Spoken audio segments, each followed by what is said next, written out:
Hey! Hey everybody, welcome What's back up? to the Chorizo Bros. We got Jeremy back at it again. I'm here. I feel like finally, but it actually hasn't been that long. No, it hasn't been that long, but I don't know. For me, it feels like a It lifetime. feels like you've been away from the table for a while. Yeah. Well, we're ready I'm to get glad back to to be it, dude. Yeah. As you can tell from the shirt and the thumbnail and the title of the video. Yeah. You know, I was talking to Brandon about this. We've actually done a lot of sequels for this year so far. Or a lot of things year of with the sequels. numbers. Yeah. Okay. So we're going to be talking about Pet Sematary 2 today. 1992's Pet Sematary. But we talked about Blade 2. We talked about Legend of Drunken Master 2. And Jeez, we not talked Pet about... Sematary 2. Jeez. This isn't a sequel, but we talked about the West Memphis 3. Okay. So some weird numbering things going on here. We're always really keen about like picking up little random like, themes. Yeah. Random themes. Yeah. So, this was a movie that I adored growing up. Wow. I okay. saw this way too young. I was too young. How young? I was too young to be watching this movie. You know, there's Wow, I'm shocked. full frontal nudity in this movie and a lot of gore, some dark themes also, but it kind of goes for it, which is something I'm appreciative of even now. But as a kid, I really liked it. You know, I was a horror buff as a kid. Sure, yeah. Yeah, so this is like blockbuster era stuff. So anyway, we're gonna do something a little bit different today. Normally, we give our review at the beginning and then we talk about it. We're gonna skip that. We might do maybe a review part at the end. We're gonna basically talk about this movie as though you've seen it. You're never gonna watch it, or you don't give a shit if we spoil it. So I think that's the way to go. So be prepared. Yeah, so we're gonna dive in here. Yeah. And let's just have a fun discussion about this movie. Yeah, I mean- now, what was your first thing when you watched this that you noticed? After coming off of Pet Sematary 1, reading it and the movie, what were your feelings on jumping into this? Well, I mean, I don't think I really had any kind of feeling up front. I think I was just trying to let the medium come to me and be like a blank audience member. So, I mean, there were some things that I actually really enjoyed about the movie right from the get-go. Some of the things that I felt was, it was just probably not the best sequel, because I think that Pet Sematary 1 was its own little thing, but I just didn't really have much expectation or any kind of feeling really toward it. Interesting. See, because I had an expectation for you when we talked about Pet Sematary 1. Because I was, we talked I know what you're talking about. We talked about the book, Yeah. and I was like, okay, I had a feeling that it was going to mean something to you, and then it ended up kind of not mattering that much as far as your assessment of the movie, right? Right. I think you So- and I talked about how in Pet Sematary 1, I think I wanted it to be a little bit more kind of in your face a little bit. Like, hey, the cat is going to be a little bit more aggressive, or the themes are going to be a little bit more dramatic. And this one definitely did that. Amped that stuff up. Yeah, big time.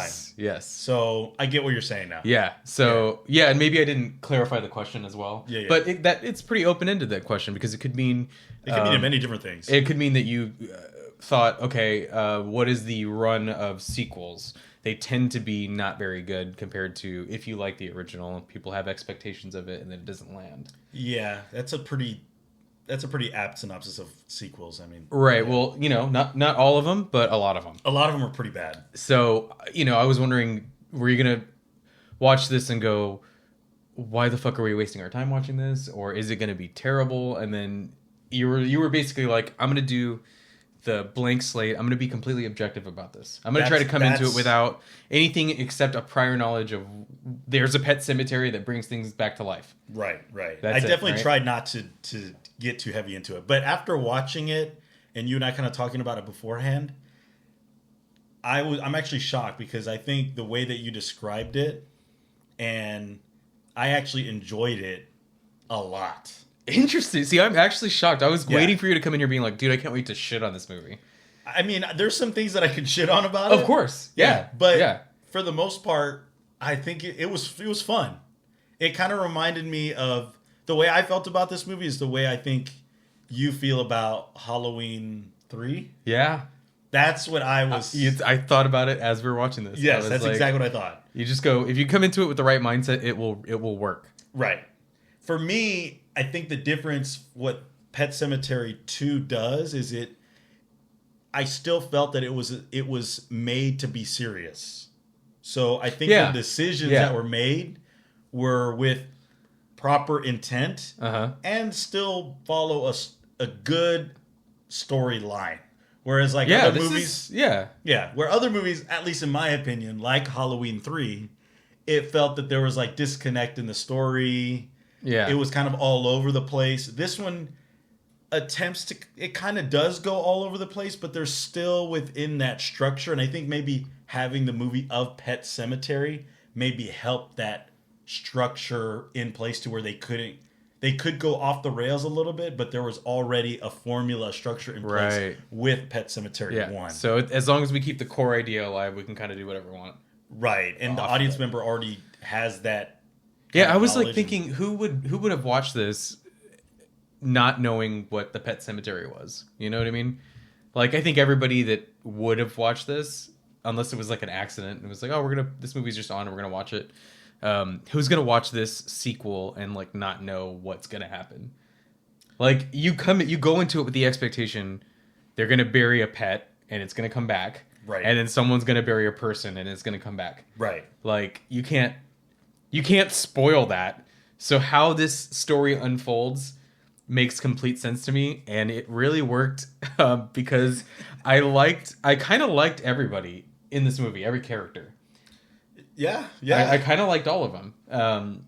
Even our bad guys, I liked seeing them on screen. I liked the things happening. I was like, okay. I think it's pretty interesting because for me as an audience member, I really like it when bad guys have proper motivation. And this one, and most horror films, I think, have a hard time doing that. I think a lot of times there's this like mythical being or mythical creature or something, and there's no like true motive other than it just being this mythical thing. Mm-hmm. But in this story, there is still like the motive because you have the relationship, you're understanding the relationship of that stepfather, or you're understanding the relationship of the bully prior to them being changed. So I think that's one thing that I really liked. And to your point, I think the villains are actually enjoyable to watch, and you kind of like them, even though they're terrible. Right. They were the most interesting. Gus in this was a complete delight to watch on screen. Yeah. I was like, this guy fucking rules. Like the actor. Yeah. No. Yeah. You know who he is? I've seen him in like Shawshank. He was awesome in Shawshank. That's the only thing I know him from. But no, I don't really. Randomly, he's the voice of Mr. Krabs from SpongeBob. Oh wow! Okay, yeah. That's crazy. I didn't know that. He, he seems to be like a character actor, but the thing is, like in this, like his sort of attitude as the sheriff really, really worked. I was like, okay, this is like a military dad or whatever would be a little bit harsh with discipline and expectations of the young son and whatever. And the way that this actor, he goes by Clancy Brown. The way name. Yeah, it's a cool name. And he's got like a unique look. I don't know how to describe it, but his face sort of, he almost has like a kind of almost caveman-y kind of look. You know, it's funny enough, he kind of looks like Frankenstein, like his features. Yeah. And which kind of goes into the movie. Yes. Yeah. Wow. He looks like the made-up version of Frankenstein. Yeah. Right, yeah. Wow. That's... You think they considered that when they hired him? Honestly, maybe. I mean, his face does have kind of like that squarish that big, kind of like yeah, and almost like his right up, like his eyes kind of droop down slightly. Right. Yeah. And then he plays the funny part really well, like when he's like stumbling around. There's a part that, dude, I laughed out loud. I actually laughed out. I was drinking my coffee this morning, and I had this movie on because I was like, I don't want to feel stressed about when you were going to drop by because I wanted to rewatch it fresh. Right. And I had my coffee, dude, and I was watching it, and it was when he comes back. And he goes to the house, and he's like falls flat on the stairs while he's walking up it. Yeah. And he's just like, and then he like gets up. I don't know why, dude. I was like, I was like, there was some comedy to this. Yeah. And that actor really knows how to like go from like kind of stern to like kind of menacing to. There's like a unpredictability to him also. Mm-hmm. Like doesn't seem really crazy, but then you understand, like when he shoots the dog, it's a big moment for, because we're looking at it through the perspective of the kid, but like he's like, I told him. You can kind of see why he's pissed about it. Right. So it still makes sense that he does it, but like it's like a lot. Right. It's much more believable. And then he's like, do you want to get in the car? When he goes and gets him after the kid buries the dog. Mm-hmm. And he doesn't acknowledge, maybe I went too far. It doesn't say anything. And I was like, that's what a guy like that would do. Right. And then he does like the funny shit really well, when he's like fucking with everybody. Man, dude. It's so weird. His performance is like ace in this, dude. It's really good. And it almost to the point where it kind of almost makes me a little uncomfortable, because I think some of the decisions because I'm a dad, and so I can kind of somewhat know what it's like. I'm not a stepdad, obviously, but I think that some of his decisions that he makes, I can see why he makes them, and it makes it relatable. And I don't kind of like that, because he's kind of like that funny. There's a part where he's like kind of funny with like the mashed potatoes and stuff, and that was a really actually kind of a weird, kind of odd, but also kind of funny. It was actually really great. Yeah. The scene itself is tense. That. Yeah. It's like tense but funny, and the way the kids are kind of like unsure, laugh. Well, and they just brought him back to life. Right. And they're just like, okay, and then they have that conversation where they're like, oh, it's like a family now. And I'm like, man, dude, it's just weird, because you can. It's like he even gave me extra pancakes. Right. And then he said you could sleep over tonight. I feel like this is what a family feels like. I'm like, oh. And I think it might also be like another maybe plot line that the filmmakers are trying to do. Like maybe that's kind of what parenthood is, because there are times that I feel that I'm not a perfect parent and I make mistakes. Well, nobody is. First off, no one is a perfect parent. Right. And so I think that there are times when I make mistakes as a parent, and I know what that's like, and I can see the fear or the concern or the worry in other people around me, right? Mm-hmm. And then I see that in this movie. But then there's also times where it's like, hey, things are clicking, and you can make your kids like the best day of their life, or make it feel like they're part of a family. So that's really all this to say is that it just is very weird that he's that likable character, in that you can relate to some of the actions that he has. Yeah. Because he's at the very end, he's the main bad guy. Yeah, they let him be the star in that, but the bad guy is the force of the town, because they all sort of have the same idea, and that was one of those things that I remember from seeing when I was younger, but also like kind of it was reiterated when I watched it today. I was like, because it does draw you in with like making him feel safe first. Mm-hmm. Because there is some security in structure.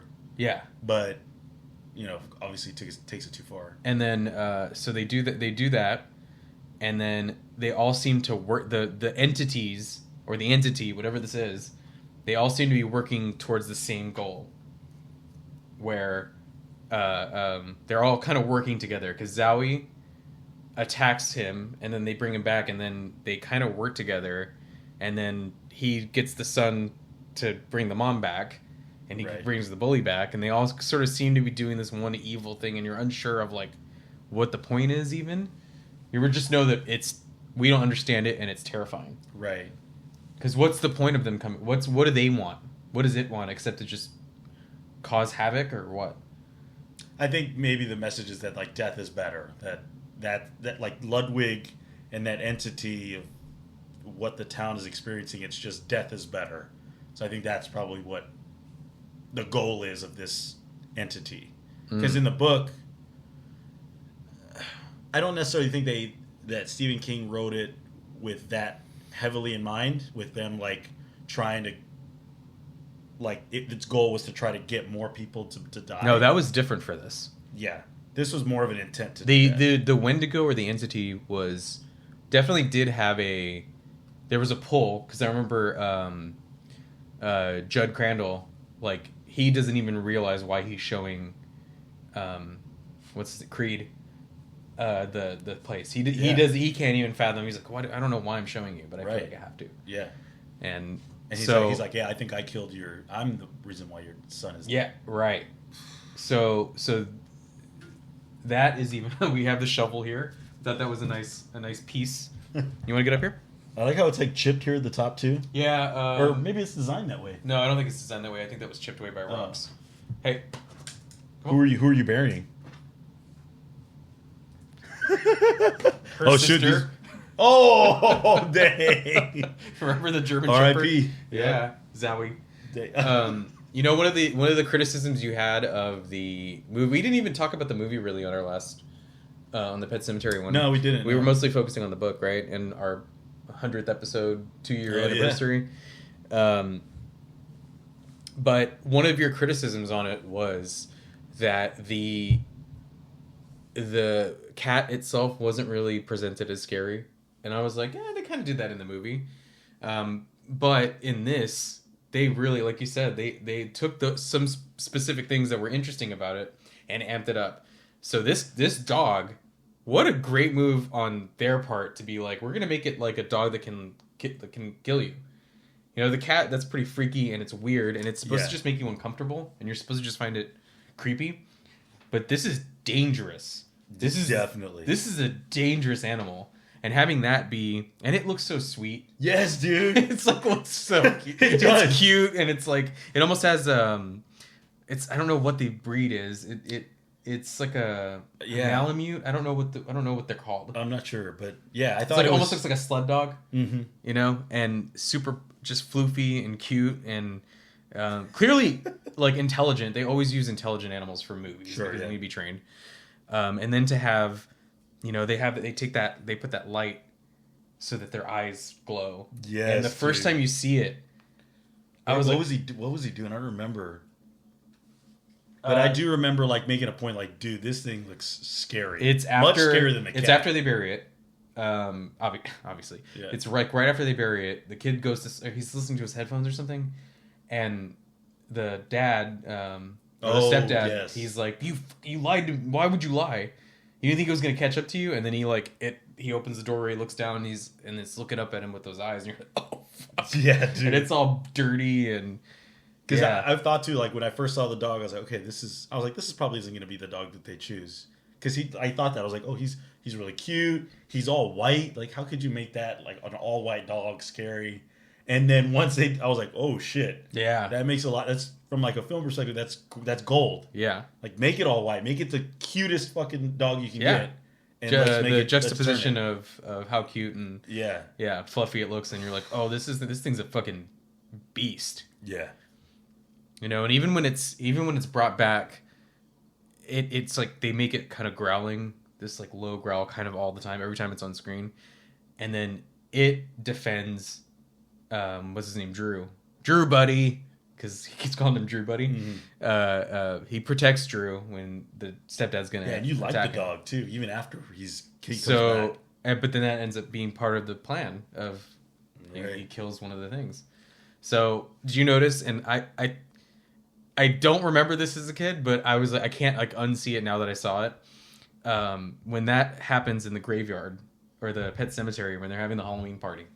Okay. And Drew's dressed as Dracula. And then when Gus shows up, he gets mad, he grabs him, he's like, what are you doing? And then he like defends himself. And then he grabs a cross from the pet cemetery and he's gonna attack Dracula with a cross. It was just a visual. It was just a quick visual, like, oh, that's kind of funny that they did that. I also wonder too, there's a time when that kid is Drew. Drew's the big kid. Okay, so Drew, he's talking to his mom. His mom's like, "Hey, you need to be back by 10." And he's in his little, Dracula outfit. And he's like, I think he says like, "Make sure, or else Gus is gonna get you or something." And then he says, "I will drink his blood." And then I just thought, and he gets bit like right here. Oh shit! And so I'm like, oh shoot, because you just made me think of that. I was like, that's definitely. And then he gets bit right here. Yeah. Holy cow! Definitely something to it. Yeah. Just like the cross. I didn't pick up on the cross. Yeah. Wow. Yeah. That's interesting. Crazy, right? Yeah, that is crazy. Well done, Mary Lambert. She's the director of this. Yeah, she did the first Pet Sematary also. Oh shit! And this one, I really liked it. I mean, I kind of want to talk to you about one of them. Let's do it. Let's talk about it. We got plenty of time here. Yeah. The dreams. Yeah, the dreams. Yeah. How did I know? How did I know you were gonna say Oh, the man. fucking dreams, dude? Yeah, dude, the dreams. The first one that he has is, her like she's on the rocking chair, and then it pans up, and you're just like, oh, his mom's there, and then it's Zowie's head, and that's like, how could you not laugh at that? I had to rewatch. Did it you twice. laugh? Please tell me you laughed.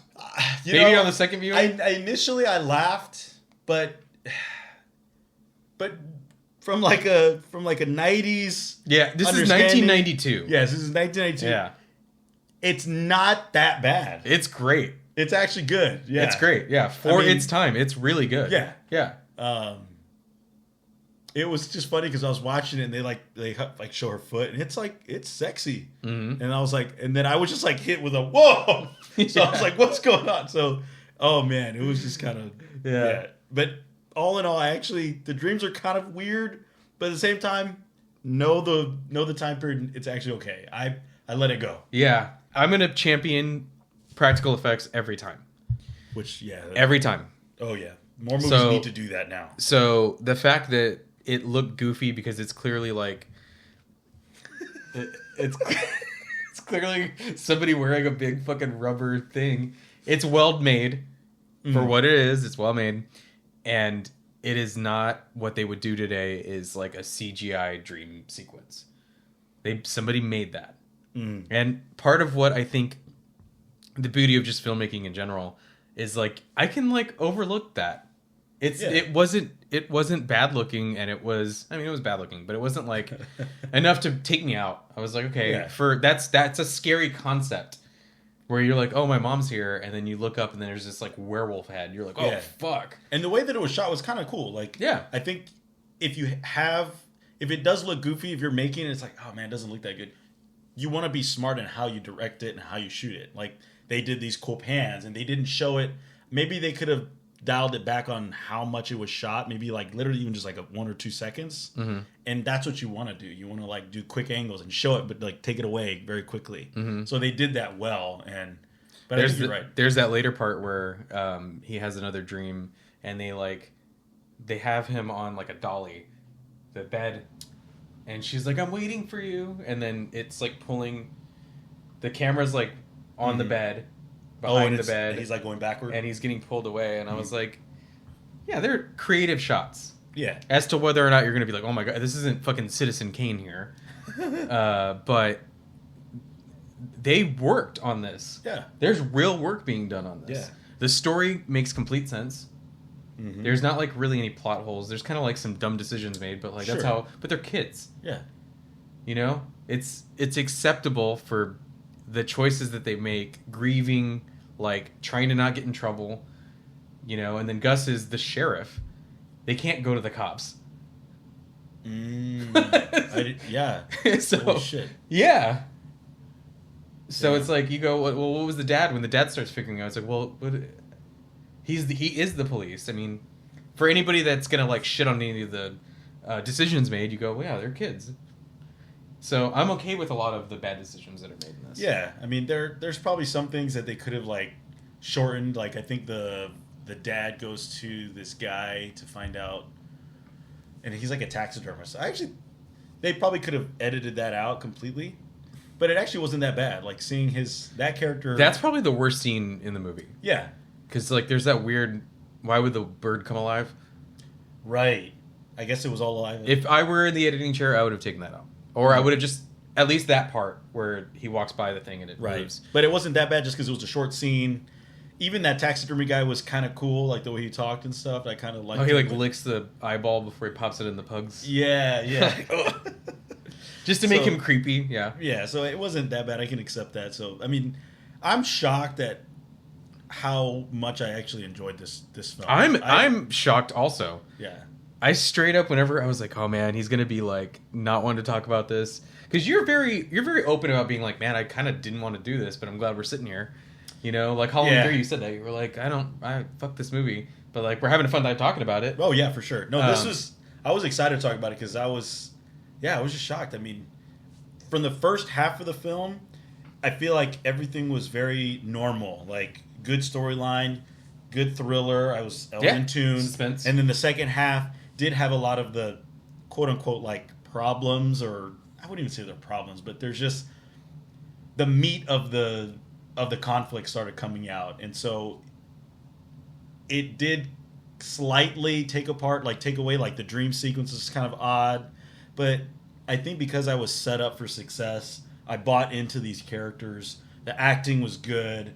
The second part of the film, I was like, I'm here, I'm with it, and some of the stuff was really cool, like the dirt bike when he's like, dude, like I was like, whoa. Watching that as a kid, dude, I always thought about that. Oh, I can only imagine, dude. Always thought about that. I was like, because there's like specific deaths in movies where like, oh, that's kind of a creative way to kill somebody, or like something that you just remember. Mm-hmm. And from this movie, that like the scarf getting caught in the thing, I always thought about.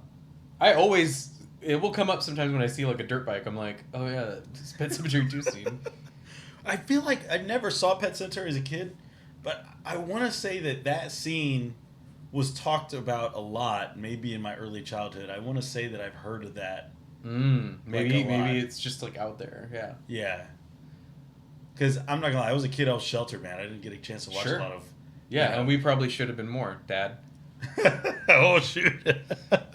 Nah, man. I think it's fun. These are cool storylines, and yes, there's some horror and graphic to it, but at the same time, like those aren't the things that I'm like gonna. I mean, as an adult, I'm not gonna go to lose any sleep over it, but I mean, yeah, I don't know if it's meant for anybody under. What, 9? I think this is a good movie for. I might have been just a hair too young, but like around that age, where it's not real bad, and if you're someone that likes horror stuff, like my dad had like Spawn comics and shit, like those are violent, and I would try to go. Spawn is cool as a kid, dude. Yeah, so I would like go and sneak and like look. I mean, I think Spawn came out well after this. I don't remember. I didn't see this when it came out. I was like 3 years old or something. So this was like part of the Blockbuster circuit or whatever. Sure, yeah. So, I think if you found your daughter watching this, not at her age now, but like when she's, you kind of wouldn't be that mad. You'd be like, there's far much more stuff. Yeah, there's definitely like, I think this is more acceptable than something like a slasher movie.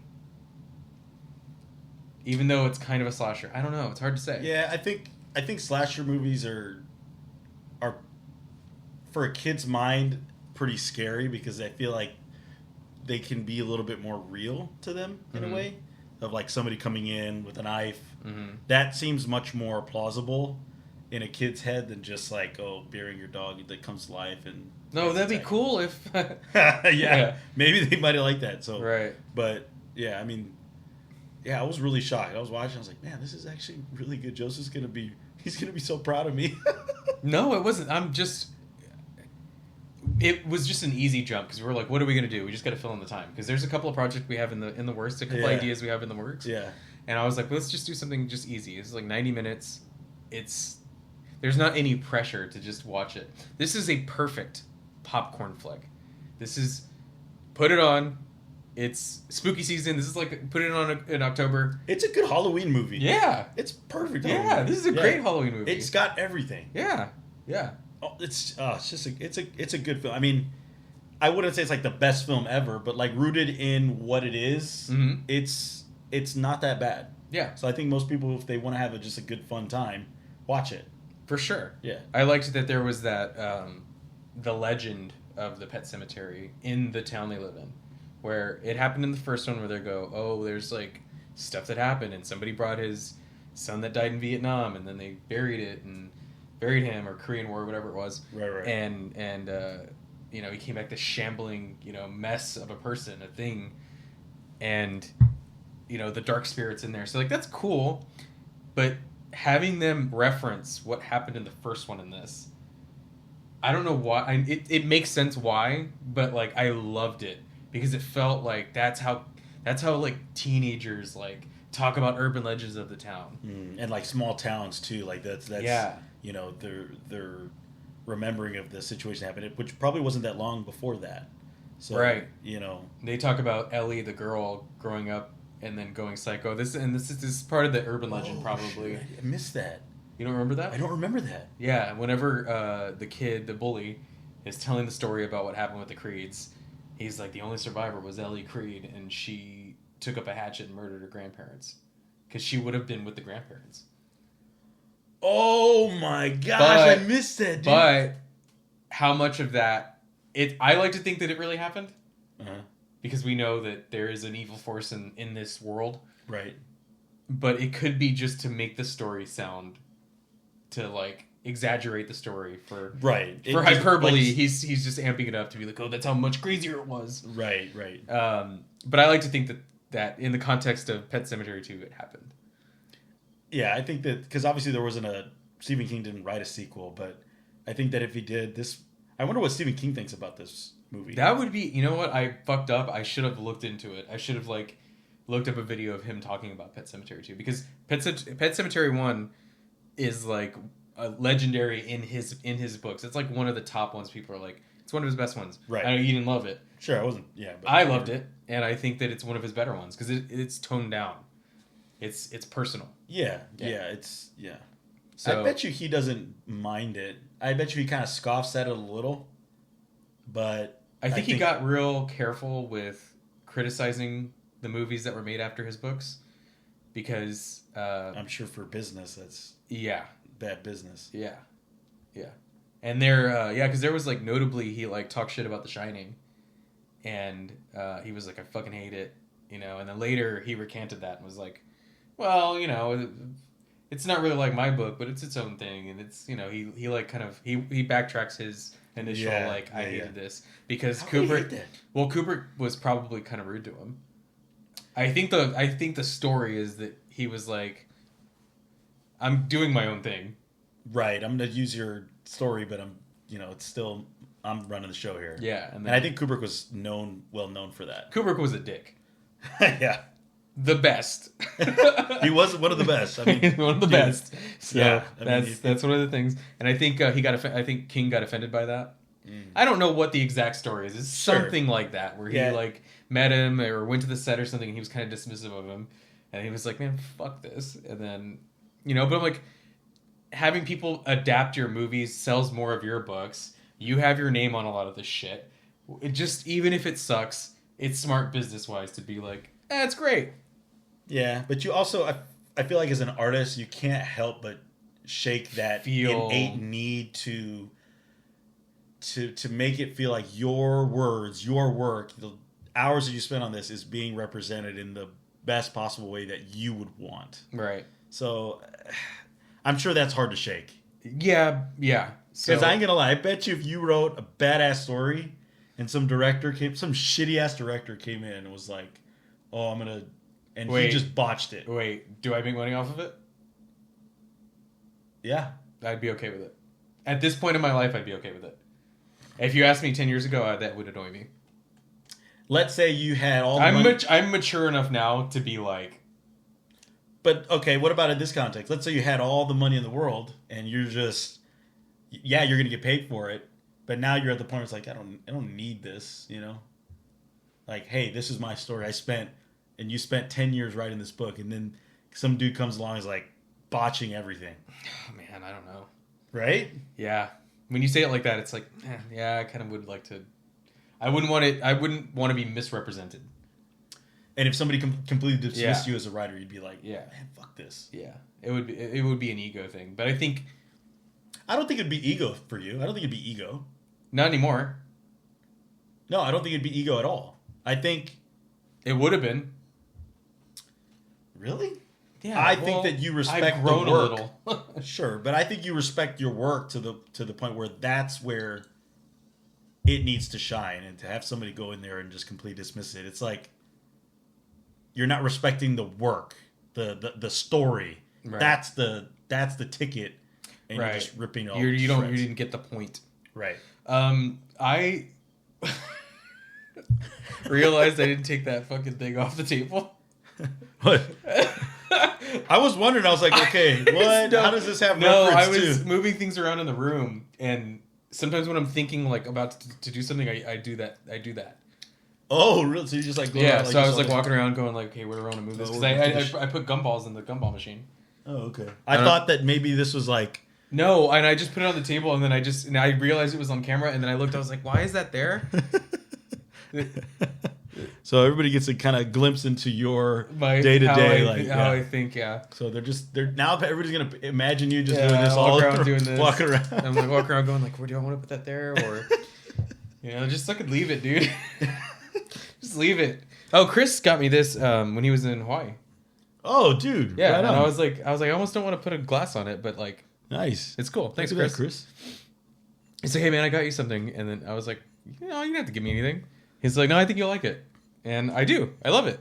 It's great. It's a cool little coaster. Wow. And I like the ones that your dad got me. Yeah, hell yeah, dude. You've been asking for those for years. He finally made them to you. I fucking love these things. There was speaking on Stephen King and The Shining. Mm-hmm. There's kind of a Stephen King shout out because remember, Gus plows through the door. He doesn't say "Here's Johnny," but that shot was reminiscent of The Shining. I was expecting that. Yeah, Yeah. and he does it with a hammer. And in the book, he uses a croak mallet, a hammer, not an axe. So yeah, it's kind of a regular. A little nod. Okay. That's what I felt like it was. Even the Gus actor, I mean, this is not directly to The Shining, but I mean, he was in Shawshank Redemption. Shawshank Prison is referenced, I want to say, in the book Shining and also in Pet Sematary, and in all of his books, really. Yeah, in Dolores Claiborne, they definitely. Oh, I'll Right. send you your ass to Shawshank. Yeah, Right, so, right. There's definitely something there, bro. There's definitely something there. There's definitely a respect for the source material in terms of like, this is somebody that's a fan of these books and these stories. This is somebody that understands how to do this type of horror. It's not really scary, but this is like, it's like fun horror. Does that make sense? Yeah, I mean, I'm not going to jump Like, out no my one's seat. going to walk out of this movie scared. No, not at all. But you will walk out of this having had a good time, I think. Yeah. I mean, they kill Gus kills his family with a potato truck. There's that shot where it opens up the door, all these potatoes spill out. Like, what the fuck, bro? I mean, some of this stuff is so silly. Like, Yeah, it is. like that happens. Man, you know what? It actually. Just thinking about the potatoes. The potatoes, dude. Yeah. I should have put potatoes out. Oh, damn. That's okay. This is good too. There's a subversion of expectations on it wisely, and this is actually a really good idea. This is like something I feel like I would have done, where it starts off with him finding kittens, and you're like, oh, is he gonna like bond with this kitten, and then it's gonna die, and then it's gonna bring it back to life because you're. So did you not have that thought like, oh, what might happen to these animals? Yeah, I did think that. Yeah, and then he's a veterinarian, so there's like, okay, there's a reason why there might be other animals involved. You don't know. Mm-hmm. So they honestly could have leaned into that a little bit more. I think it would have been cool for it to have happened to another animal also. Yeah, I think. I don't know. I like. It might have been too much, but yeah, maybe it would have been more. I don't know when the movie Cujo came out, but I've never seen. I feel like Cujo. I feel like that was 80s. Okay. Don't quote me on it, but I feel like it's 80s. So I've never seen it. It's there's no supernatural. It's a suspense. It's a suspense story of right. There's a dog with rabies that is gonna get us. Right. So I think that, and there's perspectives from the dog in the book. Oh, interesting. Is that Stephen King as well? Yeah. Okay. I need to put it on my list, but I feel like what I wanted a little bit more of. Well, not really, because I really like this film. Yeah. I can't help but say that. But I mean, we're talking about it. I think that, like you're right. I think it would have been cool to see other animals if he is a vet, like him just battling. Yeah. Just a fuck ton of animals. Like, I don't know, something just crazy happened, and for some reason everybody buried their animals up at the Indian burial ground instead of, somewhere else. I don't know, but I think that would have been really cool, where it's the main enemy villain is just the animals. Yeah, you know, But I don't think the filmmakers are like, well, you've also got like the movie Cujo, and it might. Well, I thought of something kind of weird. Oh man. So, and this is just I just thought about it right now. Oh Like, dang. so what happens? What would have happened if they like, let's say the dog, a healthy dog, a normal dog, like ate another animal, like a rat or something, ate it, or maybe a snake or something, right? That was already that came back. No. So it just through normal circumstances, it eats another animal, but it kind of swallows it whole. Oh shit! And then, and then when it comes back, it comes out of their stomach. Ooh, that would have been cool. I don't know why that reminded me of Halloween 3 with the mask. Oh, the snakes stuff coming out of their. Oh yeah, okay, that would that's what it would look like. Yeah, something like that. Ooh, yeah. So dang. the gore in here was pretty good. Yeah, I think that like the practical effects were pretty good. Like I think when that bully's getting on top of him, he's got like, or no, not the bully. That was okay. Oh, when he throws up on him. Yeah, but I was that thinking was about the bully. Well, no, I was thinking what was really cool was the like prosthetic stuff on the wife. Oh yeah. Yeah, and we didn't really talk about the wife. What did you think about that dynamic about like? Well, it made the choice of Edward Furlong to bring something back and sort of be like, he's too far gone, so he's like kind of with them now. He already got comfortable burying things there. Yeah, with the dog. So in him being in mourning, him losing or being with his friend when he loses his dog, and then him being there when the attack happens on Gus, and then going, well, how do we solve this? Fucking bury him, I guess. So he's already like working his way towards that turn where he's a bad guy now. Like Right. Edward Furlong is like too far gone now. I think maybe one thing to make the film So a I little bit like better- that. Yeah. I think one thing I would have liked more maybe is because I think that's more interesting and that should be like maybe the forefront of the conflict. Because I think that is part of it, but you don't see that struggle too much in him with that decision specifically. I think that there is like flesh out the struggle of it. Right. Like maybe do some more flashbacks of like I don't know. I think saying- him feeling really comfortable with Gus being funny and stuff, and the conversation he has with his buddy, and he's like, I feel like we're a family again. I feel like those are supposed to be these sort of like he can imagine it easier. Yeah, I don't know.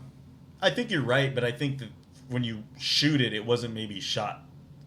You feel like it was direct too that abrupt? way. Like it Kind happens of, too fast? Kind maybe? of. I mean, I think because of the first film, and that's a theme in it, that you understand where his head's at. But I think maybe shell that out a little bit more. That's a little bit of a better conflict rather than the Gus and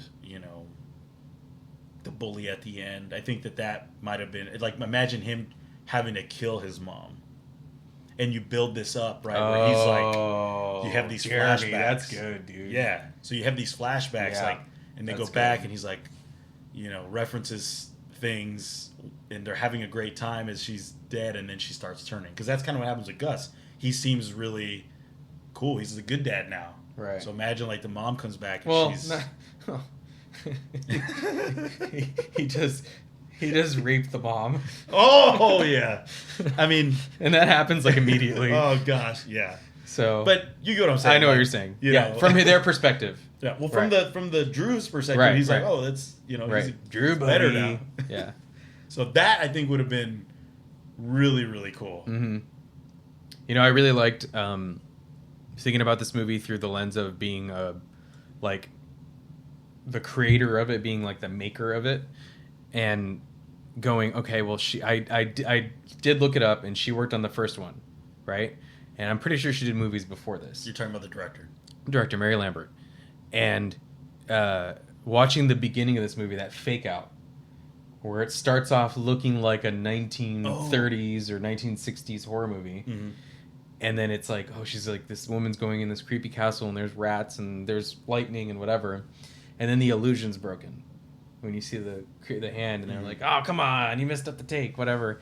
And then I'm like, oh man, this is her experience making a movie.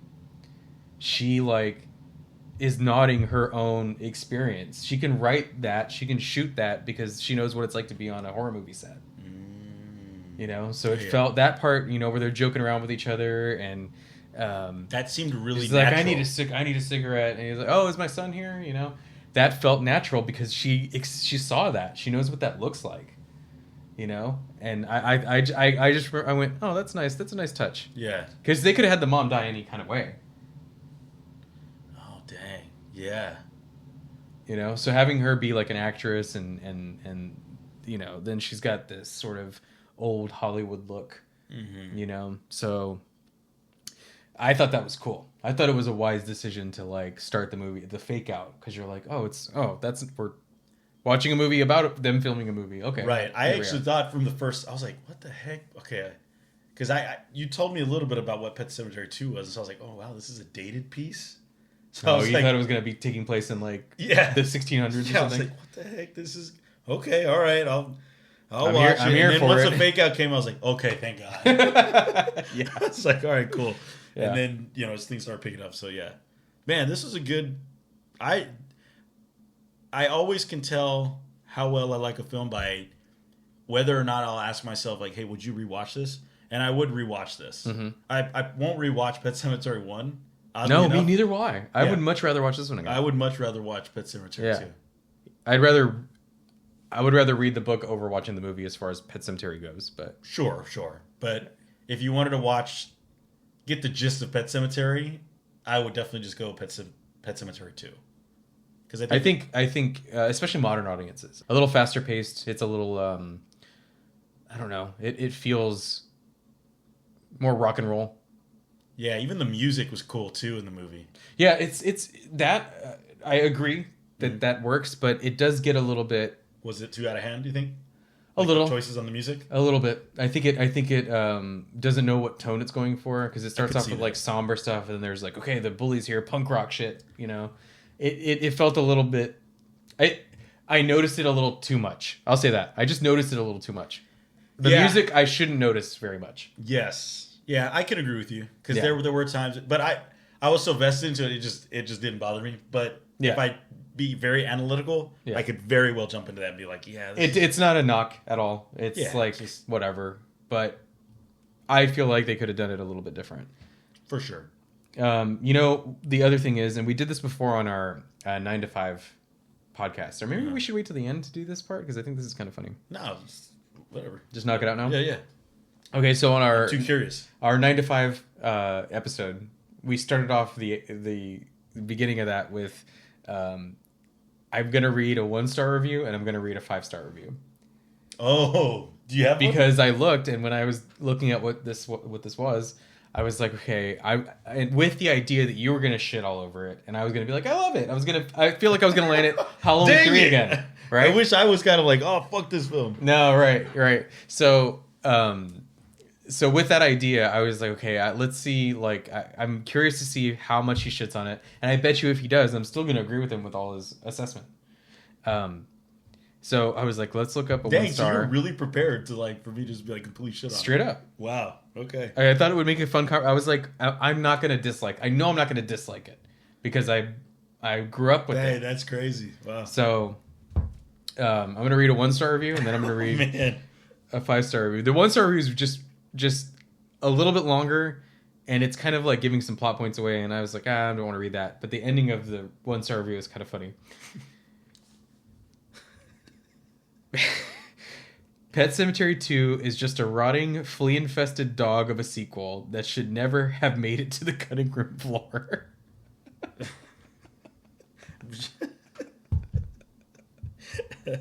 Jeez, man. Damn. These are 1 out of 10, by the way. Okay.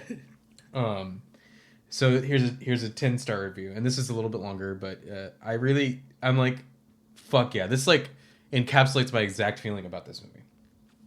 All right, Clancy Brown, Gus, is the man. He was hilarious in this. I know this movie isn't as good as the first, but I don't think it was supposed to be. The first was dark, creepy, and really awesome. This has wit and is funny, not to mention enough gore to keep any horror fan satisfied. Watch it with not many expectations, and you'll find it to be a laugh riot. And I was like, yes. Now, I don't agree necessarily that Pet Sematary 1 was the better movie, but don't expect much from it, and it'll surprise you. I feel like is the idea there. Yeah. Like just have a good time. Yes. I mean, it's funny because I think that from that review and from your overall, synopsis of the film, I think that it is that like laugh riot. That's a good way to put it.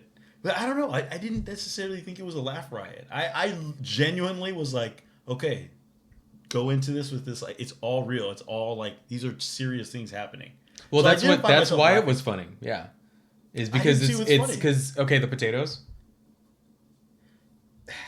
I mean, I didn't laugh at that. I'll be honest. I mean, thinking on it now and talking about it with you, it's like, okay, yeah, that's kind of funny. That's kind of funny. Yeah. But when I'm watching it, I'm just like, oh shit, these two people just died. The dad hooking up with the mom, and then looking at her beautiful figure, and then it pans up her nude figure, and then it pans up and Zowie's head. Come on, man, that's hilarious.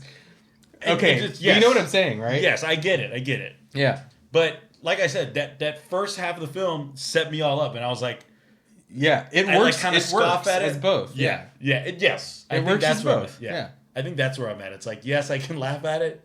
I can maybe have two different attitudes. Yeah. As you're watching at it. Yeah. So, like when Gus falls on his face going up the stairs. I mean, there's a lot of funny shit in here. There is. When they're eating the rabbits. Oh yeah. Like, oh man. And then you look, it shows the dinner table. There's just rabbits, and you're like, rabbit's good, by the way. Dude, rabbit is so good. Yeah. So, and what was with him selling rabbits and stuff in the beginning? He's just breeding. Yeah, that was weird. That was kind of just like, okay. Yeah. Well, that he did it, or the way it's shot. Maybe both. I think more so the way because they're humping. The bunnies are humping, and then he looks at it and he's like, he's like stroking the bunny, and then he puts it in the cage, and you're like, why did they show that? Yeah. That was probably not. But that's again why it's so silly. Yeah.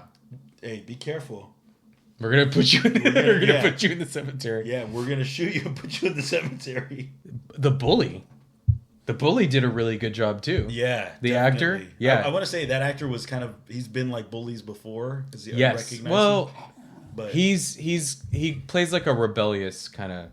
Right. Yeah, he was the friend in Big, with Tom Hanks. Okay. His like buddy. Mm-hmm.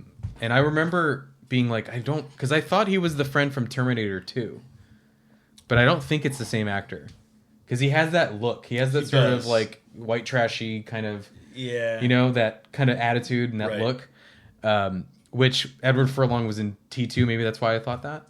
I thought he was great in this film. Yeah. Yeah. And I think he like didn't do really anything of note after that. Sadly, I think he did Terminator 2 and then he did this. And I don't remember him in anything else.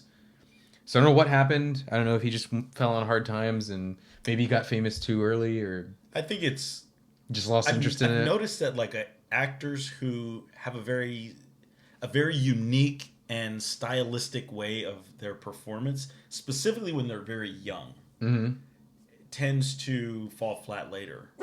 Because I think, what do people resonate with his performance? He's got like that kind of raspy kind of voice. Yeah. He's kind of that young, kind of rebellious. He plays sad. He plays sad kid pretty well. Right. Wishbone. Remember that show, Wishbone? Dude, my favorite thing in the trailer of Wishbone is there's a part where he's like Robin Hood, and you just see this like fake paw like pull up. Man, dude. What's the story? I need to watch it. Wishbone. Dang, you still remember that? Yeah, fuck wow, yeah. dude. I remember Arthur too. Dude, those are the shit, man. What a wonderful kind of day where we can learn to work and play and get along with each other. What the fuck, man? No, bro, we love Arthur, bro. Hey, Arthur was a shit, man. Arthur was a shit. That's why he's a meme now, with the fist. You seen the Arthur fist meme? Yeah. Yeah, it's just his fist. It's just his fist. Yeah. Anyway. But Edward Furlong, yeah. So, yeah, I think you're right. I think that is a theme of actors sort of fading out after, and he was in an he was in arguably the best Arnold Schwarzenegger movie. I don't know if you can argue that. It'd be hard to. Yeah. I'm like, what's he better in than fucking Terminator 2? He's great. I mean, I like a lot of his movies, but like that's like the best one. Absolutely. So, Edward Furlong was good in that movie also. Oh, absolutely, yeah. It was funny because I was like looking at that and I was like, okay, Mr. Krabs fucked John Connor's mom. What the heck? Because the voice of Mr. Krabs, remember he like hooked up with John Connor's mom. I don't think that sentence will ever be. That sentence will never be said. It should never have been said. Why did I say that? Mr. Krabs fuck John Connor's mom. John Connor's mom. What the hell? Yeah. Wow. Yeah. That's probably the first and last time that'll ever be sentence will ever. We'll never say it again. Okay. We're retiring it now. We're gonna put a trademark on that. We need to make a shirt of that, and then it's just like Pet Sematary 2, and like see if anybody gets it. They'll be like, okay, what the heck? No one will get it. No. Brandon would get it. Brandon would be the only one that would get it. Yeah. Yeah. There might be. He's pretty good. He's pretty good at. He's pretty keen. Yeah. He's pretty keen at the movie stuff, references and actors and stuff. He'll connect stuff. So yeah, that happened. Does he know that that's the voice of Mr. Krabs? Yeah. Oh man. Yeah, absolutely. He was like, I don't remember what we were talking about when it came up. He was like, "Oh, that's Mr. Krabs." I was like, "Yeah, of course." Wow. Yeah. I think I'm good, man. I think we're good, right? Yeah. Go watch it. Let's go watch. Let's go watch. Should we give a rating? I feel like I said what I need to say. Yeah, I do too. Just go watch it, check it out, and have fun and let loose. That's the key for this type of film. You want to not have too much. Yeah, go into it with an open mind. Don't go into it with any kind of expectation except that you know what the concept is. Yeah, and you'll have a good time. You'll have a good time. I would be shocked if somebody walked out of here. I mean, I guess I wouldn't, finding out that the average was that it's kind of in the middle. I don't know if I mentioned that earlier when I was talking about the ratings, because I just read a 1-star and a 10-star, 5-star, whatever. But the consensus overall is that movie lands very in the middle. That doesn't shock me. Right. Doesn't shock me. But I'm like, were people just watching it with like the wrong attitude? I feel like. Well, because like, what do you want? What do you want out of the movie? I mean, I think there's maybe some attachment to the first one, probably. Yeah. And that's probably kind of like that first star review. That's probably where I would imagine where that person's head was at. It was like, They just want to tell the exact same story again? Not necessarily telling the same story again, but having that more serious tone, a more personal, less maybe satirical or funny or humorous way. People not getting killed by a truck full of potatoes, So, I mean, I bet that's probably where people go towards. And that's probably where it lands in the middle. I think that this one was a rare film for me because, and I keep repeating it, but it just, like I said, the first half really sets me up to where I forgive a lot of things. So many people may not feel that way. They didn't care of the, time that the film took to set up all these characters and the relationships, and then they didn't care about that. So then the second half, they're like, what the hell? These dreams, And also, in modern times, maybe most audiences are gonna shit on it. I'm not sure what the average audience member. Maybe we should ask Chris to watch it. Let's see what he thinks. Yeah, I think he would like it. I think he would like it too. Yeah. Like I would be if he was just like, "Yeah, this movie fucking sucked. Why'd you make me watch this?" I'd be like, "Wow, I like this movie." It's like be broken up. Yeah, I would be broken over it. All right, fuck you. Go watch Wishbone. He's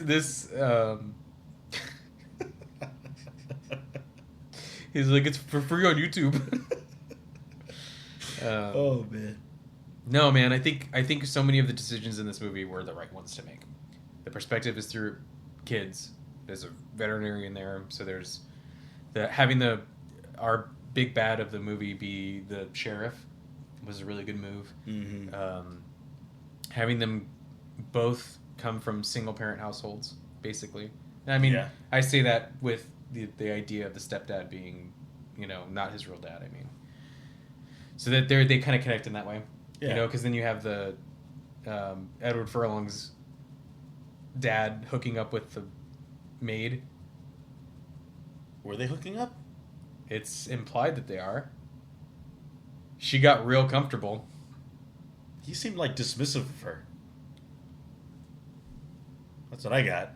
I think that it was just An excuse to have somebody there Well, also for the mom to kill. right, but also like she kind of looked similar to her, so I think that was just. I didn't get the vibe that they were hooking up. I got the vibe they were hooking up, dude. Because Edward Furlong feels threatened immediately by her. He's like, "Don't touch my mom's stuff." But I don't think that was rooted with. And then jealousy from his dad. Okay, right, but from an actor's perspective, what are you communicating when she walks in and he there's lines for it. He looks her up and down for a second and she's like, "What?" He's like, "Oh, you just look different than how you sound on the phone." And he's saying that because she's like hot. Yes, but I think that if they were hooking up, filmmakers would have made it a little bit more evident. Maybe there's deleted scenes. I very much felt the implication that there can be sexual tension without actual action. Well, because how early is she going there? Because they're having breakfast. The kid got ready for school and then was leaving in that scene. He was getting ready to leave for school in the morning, and she's there already, making coffee. Well, so that leads me to believe she woke up there. But the house cleaners don't come by at fucking 7 a.m., bro. But also there was establishment that was made for this housekeeper to be just very in tune with that actress. That to me was more evident. That's the reason I think why she's so in tune with this family is because she has some kind of a fascination with the actress. Because she makes some of those comments. She's like, "I'm very excited to be here."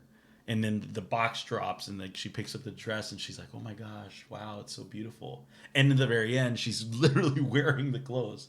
So I think that, like I said, there's actually getting in the clothes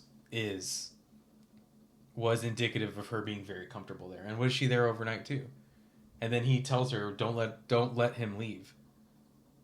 You're gonna tell the housekeeper to keep the son there? I didn't get the vibe that they were hooking up. We gotta look into it. I wonder what people think. I don't think that. I think she was just. There were a couple of things that made me feel like. Well, that's interesting, and you should go into that. And I feel like. Well, is that part of again, this? I don't know. I feel like there was a theme of step parents here. Because that is an attitude stepkids have. Oh yeah, I'm sure, without a doubt. So that's maybe I'm putting that idea in there a little bit too much. No, I don't think that. I mean, I think I could see that idea, but I just because he just he's so annoyed with her too immediately for me to not think. Every time there's tension, every time. But she also wasn't a main pinnacle character in the storyline, right? And it wouldn't matter if they were hooking up. Yeah, I mean, except that he's got the baggage of she's trying to replace my mom, right? But they don't even because it's not her just being fascinated with her as an actor doesn't mean anything. Her taking over his mom's spot would be annoying and would be I have reason to dislike you. What does he care that somebody's thinks her clothes are pretty? Mm-hmm. What does he care that his mom had a fan? Why would that threaten him? Well, because it threatened him because he picked up on the fact that the dad was attracted to her. I think. I mean, I don't know, dude. It's a good. We can land on either way. And maybe you're right. Maybe there's. It doesn't matter that if it is or not. But I would be willing to bet, bro. If we looked into this, I bet you there's a deleted scene of that being part of this too. Because it is. You don't tell me. You don't think it's weird that she was there in the morning? I mean, I've never had a maid before. True. You know, Right. This guy was a husband of a very high profile actress. Right. You know, maybe this was a normal thing with high, with rich people, I don't know. They've got servants and all kinds of crazy shit that us Plebes wouldn't have, so.